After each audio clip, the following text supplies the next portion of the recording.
All your favorite wrestling shows rolled into one.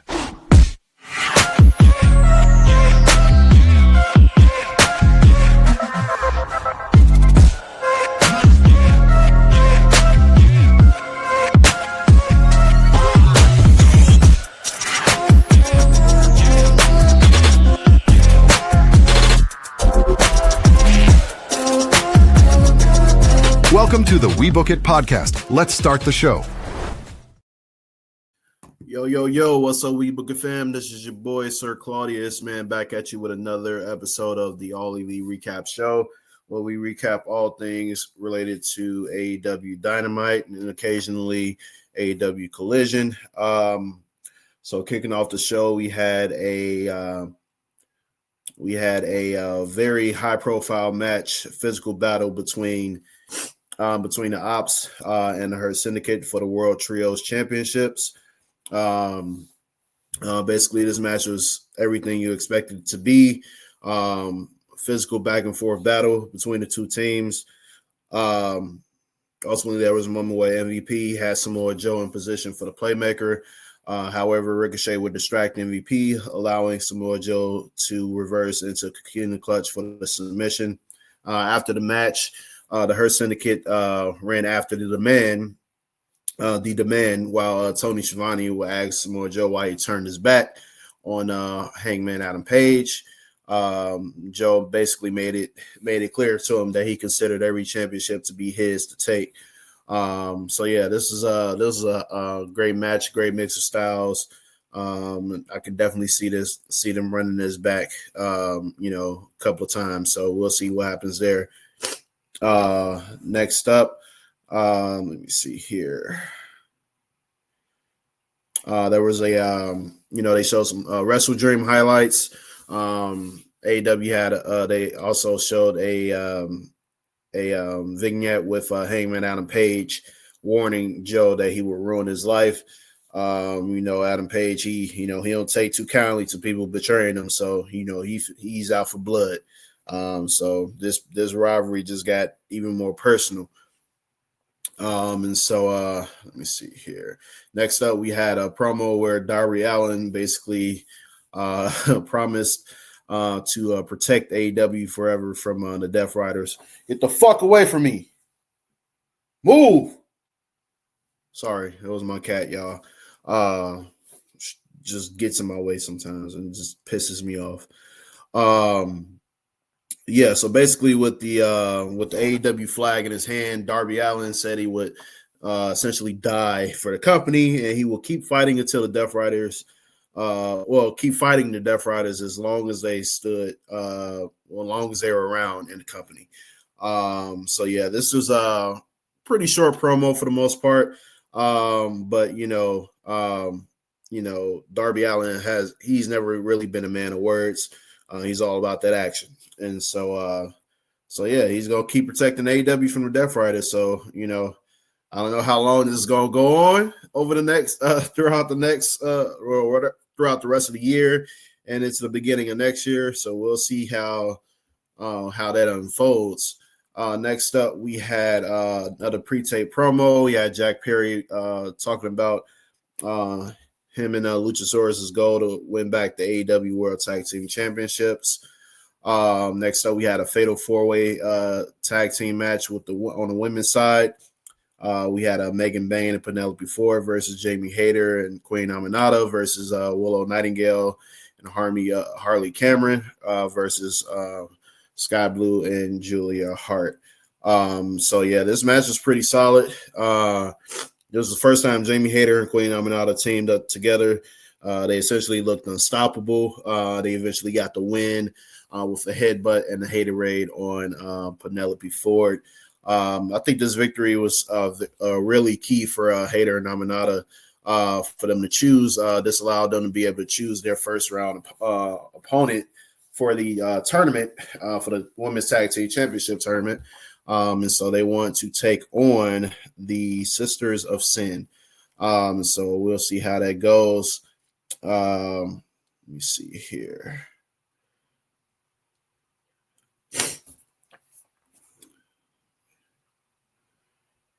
There was another segment where the Young Bucks basically demanded they demanded a money match from Tony Khan, who booked a $400,000 match of the Bucks and FTR against Jet Speed and Jurassic Express.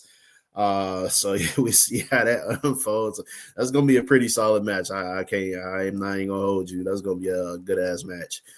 Next up, we had a segment where Kris Statlander and Harley Cameron would ruin Mercedes Moné's title celebration. As we know, Mercedes Moné, I believe she won that ROH championship from I think it was Mina Shirakawa.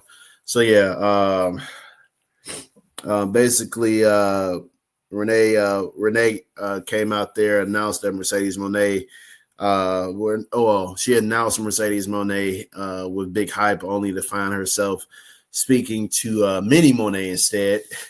Of course, there was to bring out Mercedes Moné, who was, pretty pissed off about the puppet, as she always has been. Mercedes Moné would eventually pull Harley Cameron out from under the ring. Statlander would pop up out as well and send Mercedes Moné face first into her celebration cake and eventually put her through the table thereafter. So yeah, this was a pretty solid segment. I definitely think we're gearing towards the title versus title match. I don't know if it's gonna have I don't know if she's gonna put the other titles on the line or not, but yeah, I think Kris Statlander and Mercedes Moné, this would be a nice little rivalry for the most part.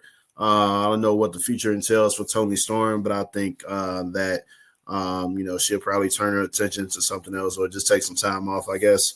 So we'll see what happens with Kris and Mercedes Moné, because I'm pretty sure they'll be fighting for the AEW championship, women's championship.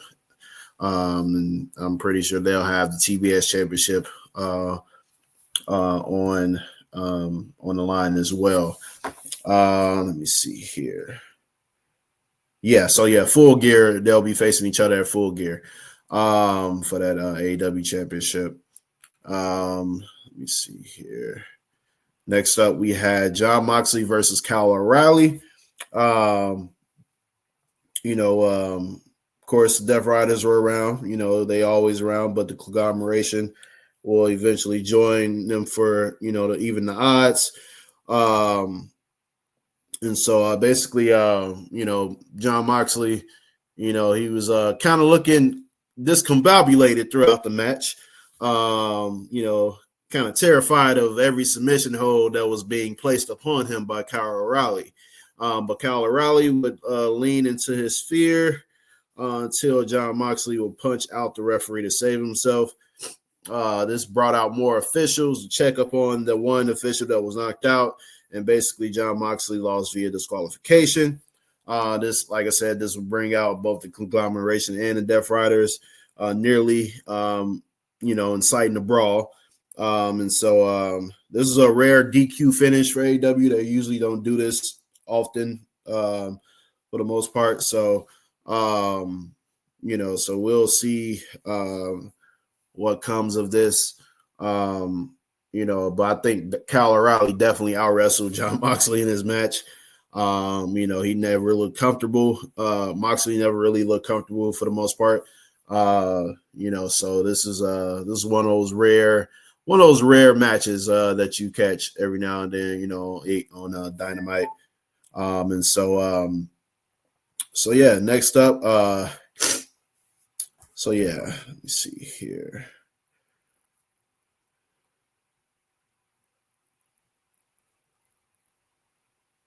Okay, my notes here. All right, so the next up we had Death Riders. They eventually had their own match, taking on the team of Mark Briscoe, Orange Cassidy, and Roderick Strong. Mark Briscoe pretty much led a confident effort against the Death Riders, who were basically shaken from the previous match of their leader, but they eventually finished off. Briscoe finished off Jay Drill. Finished off the match by hitting the J Driller on Willer Yuta. After the bell, Pac would make his appearance and attack Mark Briscoe until Ishii arrived or Ishii and Kyle O'Reilly would arrive to help for the save. But the Death Riders continued to attack. And then Darby Allin would eventually make the save with his bat and stood tall. So, yeah, essentially this is a continuation for what happened in the segment before and the match before. Just bled right into this match, as well as the aftermath. And so I do think the conglomeration and then Death Riders, this could be something that's going to go into, this. I think this has blood and guts potential all over it, honestly, with Darby Allin playing a part as an ally. And so yeah, I definitely think this will be solid for them. So yeah, we'll see how that unfolds. Next up, we had Mark Briscoe confronting Kyle Fletcher, basically requesting one more shot for the TNT Championship. We know Mark Briscoe fought valiantly at Wrestle Dream in St. Louis, but ultimately he lost the match to Kyle Fletcher clean. I might say he lost clean. So yeah, he basically asked Kyle Fletcher for one more match. Kyle Fletcher didn't even get a chance to say nothing. Don Callis refused on the behalf of Kyle Fletcher. And so that's pretty much how that segment ended there. AEW did reveal the Women's World Tag Team Championship tournament bracket. These are the following matches that were confirmed. So we got Jamie Hayter and Queen Aminata versus Julia Hart and Skye Blue. We got Willow, Nightingale, and Harley Cameron versus Mercedes Moné and Athena. Megan Bayne and Penelope Ford versus Anna Jay and Tay Conti, however you say that shit. Timeless Tony Storm and Mina Shirakawa versus Alex Winsor and Rio. So yeah, this tournament is going to be pretty solid. I can't wait to see how that unfolds. If I had to pick my winner for this one, I would definitely pick Willow Nightingale and Harley Cameron. There's a little bias there because I love both of them. But if I had to pick a heel to win this, it would definitely be Megan Bayne and Penelope Ford. I think Megan Bayne has so much potential, man. I would prefer for her to be in, that in line for AEW Women's Championship, or at the very least a TBS championship. But if she can get a start as a tag team champion, I wouldn't mind seeing that. Especially being the inaugural champion, I would not mind her and Penelope Ford being the first champions. I think they can go on a nice run as champions, probably hold it for maybe half a year. Who knows? But yeah, so after this, basically we had Mark Briscoe. He got caught up with the Death Riders. And then the conglomeration basically was he's needing the conglomeration basically need his help in that particular fight. So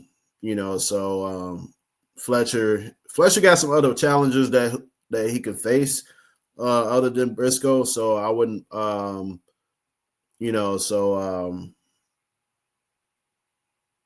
I don't see Fletcher losing. I think they're high on him right now. And so I don't think a rematch is necessary, especially if you're going to have Briscoe lose again. So, but yeah, so I think that's my thoughts on that. And last, we got the main event. We got the hold on, let me see. Make sure I got my notes right. The main event. Yep. Main event, we got Okada versus Bandido. This match was pretty much the match of the night. Like they tore the house down, man, for real. Okada was there was a moment where Okada was overwhelmed in certain moments by Bandido, but he always found a way to survive and overcome it. He finished off the match by reversing a second 21 plex attempt into a Rainmaker to win. After this, the whole Don Callis family would arrive to celebrate with Okada, except Takeshita, who came out late to stare down a Rainmaker. And then Kyle Fletcher and Don Callis would calm down Takeshita. And so this is interesting. We got some tension within the Don Callis family. I like it. Okada and Takeshita, man, we know the history between those two, man. So I think I say let's run it back. I would love to see that. But yeah, that match is awesome, man. Everything you can expect, hard hitting maneuvers, everything, like a lot of reversals, like it just they did what they had to do. They tore the house down. Was an amazing, an electric end to the show. Two of the best in the company right now, doing that thing. And so, or some moments where Bandido did tease a major upset, even though it didn't make sense for Okada to lose his unified championship just before the Continental Classic. So yeah, this was the main event, action-packed show, a lot of drama overall. So yeah, that's the All Elite recap. It's your boy Sir Claudius signing out. Thanks for all who's going to be tuning in when this gets uploaded and streamed. Continue like, share, and subscribe to the podcast. Like I said, on YouTube, we're trying to get up to 2,000 subscribers. And keep supporting us on all the other social media platforms.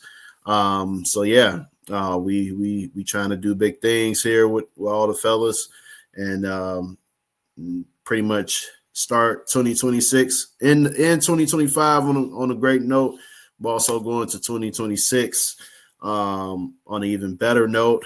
We are getting closer to our 100th episode of our Sunday variety show, which is like our main pod episode show. We're almost at 100 episodes there. And so we're planning on doing something crazy for that. So stay tuned for that. And but yeah, Sir Claudius signing out. Last but not least, keep those booking pencils sharp and keep on booking. Peace.